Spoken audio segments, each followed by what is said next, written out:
Politricks watch. This is Serpy. Now today I'm going to be talking about the quote-unquote Don of Dons, or former Don of Dons, brother getting killed. And ironically, the brother's name is Don. Me talk about Waldy. There was a time when Waldy was known as the Don of Dons. So Waldy had the biggest Don in a town, in the corporate area. He might run things, the ultimate 90 octane. Well, he have one brother named Dan, and over the weekend, them kill him in a Cockburn pen. Be a gunshot fire, sound like it was personal. You see, when time people like Dan lose him life, you have to understand, say, it's a perfect example of what happens when time your quote-unquote strength is no longer around. You see, Dan was known for his outlandish robberies, them, all kind of madness. When time Waldy, your brother, especially a Waldy in his prime, you see, you tend to get away with a lot. Even though people might want their things. People saw you make this happen. Right? People saw you run that program there, and you rob them and all them things there. When time people consider them have to deal with a Waldy, then they might put off certain things. That is fine as long as Waldy or whoever evocative is still around, but Waldy is no longer here. All of the people them you trample over, right, while you're 87 or you're 90 link around the place, the moment they are gone, you're now on the menu. Let me say that one more time. People who, love some brother a killer, my friend a killer, right, kerosene, so my man a killer, right, growing and them can this to them one, this box up, them one box up, them see somebody else sell something for one stall and just take up what them want and all kind of things. This is fine, but the moment, right, your favorite bad man is no longer around, you are now on the menu. Dan had a lot of enemies, even when you go back to Waldy them days, and that is why it is now so hard to pin down who exactly call the shots for him dead. A whole heap of people that are still going to rub them hand, right, and I wait for the moment to get rid of him, right, and this is assuming him not find no new enemies. You see, enough people that tell Dan say he must left the era, but it got already, especially when time people realize a certain time period passed and nothing happened, so they must say, well, any problem there was, that a old thing, and we are turn new page. No new page can't turn, right, because him the kind of now start putting on a little fish fry and sell little herbs and may really be as hardcore or as dominant in the street as him used to be, because once Waldy drop out, say female thing kind of get a hit. Start tell people say him change and all them thing there. Who knows if that was true, but guess what? The people them go for kill him didn't care. As me say, and that's how badness work. Just retire and go collect your 401k. And the same youth, Dan, is actually fortunate same see 2022 because he was actually there when them killed Waldy. He barely survived, people that saw him lucky, but I guess him luck run out now. And if you're new to the channel, I've done videos on Waldy already, so you can check them out. Right, but just to give you a little recap, right, Waldy was basically, right, getting out of control, right, claiming to be the biggest Dan in the town, right. Many of his supporters them actually saw him as untouchable. But the concept of an untouchable Dan is as realistic as a tooth fairy. Dans exist as long as they keep their murders in places like Cockburn Pen, Waltham and Jones Avenue, Larriston, Tredegar Park, Salt Spring. As long as them keep it there, so as long as the bad them a drop, as long as the people them who them a kill are mostly from these communities, then your favorite Dans can exist. Waldy would likely still be here, as in alive, if his name never get called up on the Ramdale killings. First the son, and more importantly, the father. It was really when time him name called upon Ramdale Senior, enough people who know how them things are work, they start to say, Waldy won't be around much longer. You see, power is intoxicating for LEQs. Right? They are prone to getting carried away. Them start to believe the hype. Them start to actually see themselves as larger than life. When you're the Dan of the place. 90 octane. You have the big political links them. Right? You have B87 around you.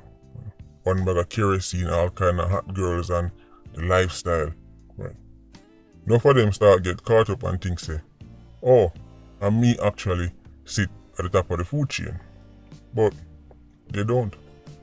People like Waldy, Tesha, Dodos and them people here, they are dons only because they were allowed to be dons. You see, it's all about motivation. Clansman killed 8 people in a Chadiga Park. 8 people. We see what happened in many of their killings. But remember what Tesha actually get convicted for. It was the JUTC chairman, Douglas Chambers. As a matter of fact, Tesha and Blackman came under unprecedented level of pressure when Douglas Chambers was killed. No matter how bad you think you want to be, you're simply not just going to kill the chairman of the government-owned bus company, and that's how it go. Even though Douglas Chambers' murder was a hit, just the mere fact say, Klansman was so brazen to carry out the hit. Well, when you see what happened to them. Tesha and them get sentenced for the killing, and even though Black man beat the case because, quote unquote, witness mishaps, things has never quite been the same for him, since that murder took place. So Waldy brother, Dan, you can't say him gone because Waldy gone. Because no matter what him do, if Waldy was alive, whoever they had a problem with him would have to just look the other way.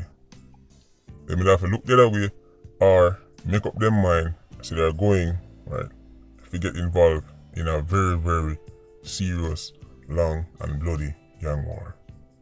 And speaking about gang war, if you really want to understand just how high level Waldy killing was, just look what happened after him dead. If Waldy was killed by some little random 87, to go kill a 90 octane like Waldy, only that see murder stats. Only would that see crime rate. JCF wouldn't have enough police to go up on crime scene. And little random quote unquote shooter or stepper go see them go kill Waldy and shoot up car and shut up much people and all kind of things. It had never hear the end of all no money that get fined with all kind of parts missing.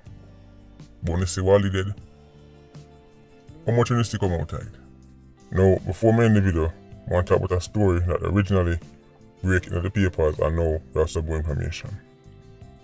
2 Hanover mothers were arrested for human trafficking. Human trafficking of their own daughters. When the story dropped on social media, some people are commenting saying they can't believe it. Now I can think to myself is that so? Because you must be a unicorn buyer. I mean, are we still pretending we don't know there are mothers who literally sell out their daughters? This is how me see it. If you can sell your child for a price, then imagine what you do to somebody else's child. Let me say that one more time. If you can sell your own child, if you can traffic your own pitney into what is basically a form of bondage to get all kind of abuse, all kind of, unspeakable horrors. Your own child, and these children are very young by the way, these were young girls. Imagine what them that do to somebody else's pitney if they can get them hand on them. Imagine what they would do to you. You see, this is how me know. Anyhow Billy Joe decides say, he might go start dock some more ships and start look for some new slave to sell. There will be no shortage of people ready to go eat our food and work with Billy Joe. Because people are selling pitney. So if somebody can sell them pitney for any kind of gain whatsoever, then they will sell somebody they don't know and care about. Luckily for these mothers, Sims and activists will give them a pass if them just go up on TV and bawl for more than 60 seconds. Then eventually you're going to hear the magic word. Poverty. She's poor. Let me tell them about activists and that word poor. You see, activists claim them love the poor, but far from it. they actually associate poor with savagery. So they're basically saying, man, he or she is poor, so they cannot act rationally. They cannot have any kind of strong values. They cannot have any kind of principles because you're poor. You see, the woke-activists, even though they love virtue signal and going like they're at the pinnacle, right, of humanitarianism, right, just look beyond the surface what they must say. Because when you really listen closely, what they're saying is they see poor people as some kind of primal beast that can only act on their urges and therefore should be given a pass.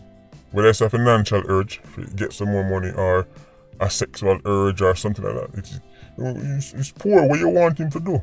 Just think about what they're saying. It's the same way somebody that say, well, it's a bird. What you want him to do? Because when they say that, what you're saying is the bird's nature is to fly. That's what birds do. Birds can't help but fly. You can cuss the bird all you want. No matter what, bird fly. So when them turn up and tell us, well, I mean, this mother, right, took part in a human trafficking because, what they're saying is, what you want this poor woman to do? She's poor. That's what poor people do. That's what poor mothers do. Sell their children into sexual bondage and all kind of things. What do you expect? The same thing applies to any other issue. If you talk about the fact say we need to do more to keep the place cleaner, or to make Iron Man cleaner, then you hear people jump up. What do you expect people to do? No, the money they're poor. I've been to many countries with similar and even worse economic conditions than Iron Man. And the first thing that stand out to me is how enough of them clean. It's like one of the first things I notice. Right. Whether I arrive by plane or canoe, the first thing that stand out to me is how clean a place is. The irony is that poor Jamaicans, right, used to be some of the fussiest people alive. Them Jamaicans that used to kneel down and use coconut, rub red floor till it shine like a ruby, don't forget. You see, woke-activists don't know about that. Woke-activists don't know about coconut and rub red floor. Woke-activists don't know about cleaning behind some place where nobody not go see. Because them take all of them know from a textbook written by some random guy in Winnipeg. The poorest set of Jamaicans used to still be obsessed with cleanliness. The poorest set of Jamaicans used to have communities where you could have got your bed with your door and your window open. Where if your brother or your son or whoever was a gunman, it would have been the biggest shame attached to your name. But now, it's a badge of honor. Nothing make a Iron Man citizen happier now than telling you say, them brother or them man or them father a shooter and you come bust off your head if you listen them. That was never Irish culture. Ask your granny or your grandfather if you don't believe me. Anyway, Patreon squad, big up on yourself. Yeah, you don't know, no life. Ultra squad, see you circling. Bless.